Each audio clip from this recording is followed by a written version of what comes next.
Hey, what's up everybody? It is Tate Steinlage from GameZone.com. It is next gen. It's an exciting time for us here at GameZone and just for gamers everywhere. It's PlayStation 4 week. Xbox One's about to have its week on Friday. However, it is the time to discuss PlayStation 4 and arguably some of the games that haven't really got the coverage that they deserve. One of those that I really have enjoyed is DC Universe Online.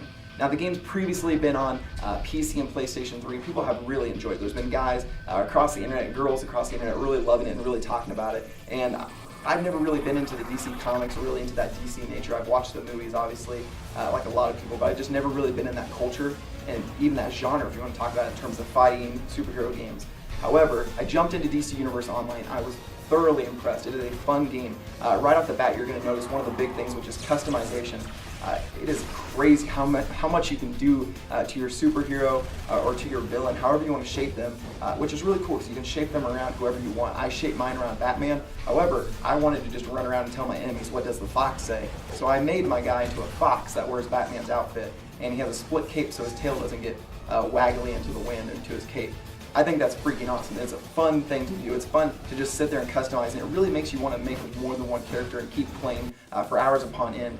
And as with that customization, it's cool to go and see the interaction with other players around the world. It's just really cool to see how people design their characters and how they play, and it really makes you want to shape your next character different. And I think that's a really cool tool, which is really awesome because not only do you interact with people across the world, you can do missions, you can fight alongside them, you can trade stuff, there's all these cool options. However, the coolest thing is that the combat is really great and it really complements this idea of customizing your character into what you really want it to be, and how that shines, whether it's looks or actual feel of the character. It really does play well in gameplay, and the combat is just fantastic.